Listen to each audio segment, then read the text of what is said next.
You've been told compound interest is what makes you rich. For most people, it does the exact opposite, and there are 3 reasons why. 2 of them you can do nothing about. The third you can flip tonight for a guaranteed 20% that beats the stock market. Compound interest is a snowball rolling down a hill. Starts tiny, but every roll wraps a new layer over everything it already grabbed. So it doesn't just grow, it grows faster the longer it rolls. A man asked the king for 1 grain of rice on the first square of a chessboard, doubled on every square after. The king scoffs, pocket change. But by the back half of the board, he owes more rice than exists on earth. Bankers even have a shortcut for that doubling, the rule of 72. At 10%, your money doubles about every 7 years. But the back half only pays off if you wait decades for it. Warren Buffett's real secret was never picking stocks. He started at 10 and never stopped. Almost his entire fortune showed up after he turned 65. Give Buffett a normal life instead. Start him at 30, retire him at 60, same record-breaking returns. And he ends up with about $12 million. The real one built billions. Same genius. The only thing missing was time. And you and I, we're starting late. A snowball only rolls one way, downhill.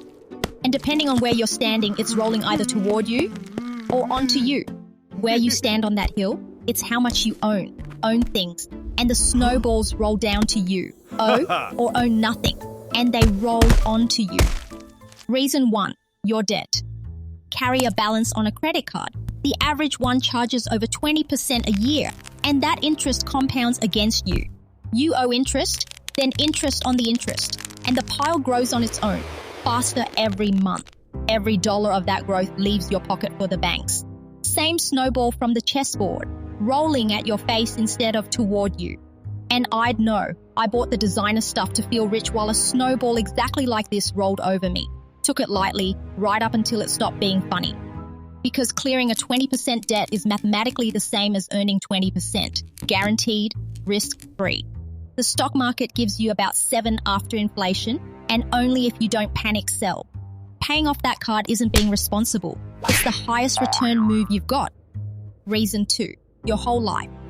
You don't save to get rich, you save to spend it all back down again. You build the pile up while you're working, and the day the paychecks stop, you start living off it, drawing it down year by year until there's not much left. One snowball rolled up over a working life, melting away through retirement. And the ugliest part's right at the end, the care. Get old, need a nursing home, and depending on where you live, you're looking at tens of thousands a year. And in some places, almost 130 grand. Right when you've got no paycheck coming in to cover it. An economist named Modigliani won a Nobel proving exactly this, but you already knew it. Your grandparents probably owned a house and still ended with almost nothing. That's not them failing, that's the design. Reason 3, the hill keeps getting taller. Quick one. While you climb, the people already at the top use their snowball to buy more of the hill. Houses, land, shares. So the top floats higher every year. It's why a house used to cost about 3 years' salary, and now in a lot of cities it's 8, 10, even more. And yeah, there's a real fight about whether that's rigged, but that's a ballot box thing, not a tonight thing. So park it. 3 snowballs, all rolling the wrong way. 2 of them, your life cycle, the rising hill, are slow and mostly out of your hands tonight. But reason 1, that's the fast one, and the only one you can grab with both hands.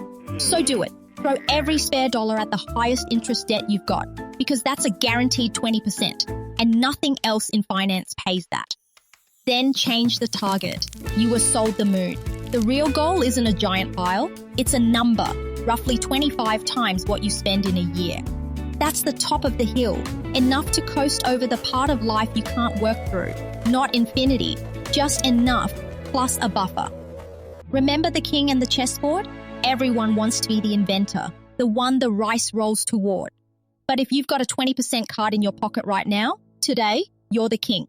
You're the one paying the doubling. The whole trick of compound interest was never that it flies you to the moon. It's that it only rolls one way, and the one that's rolling onto you right now. You can stop it dead. So go do that, tonight.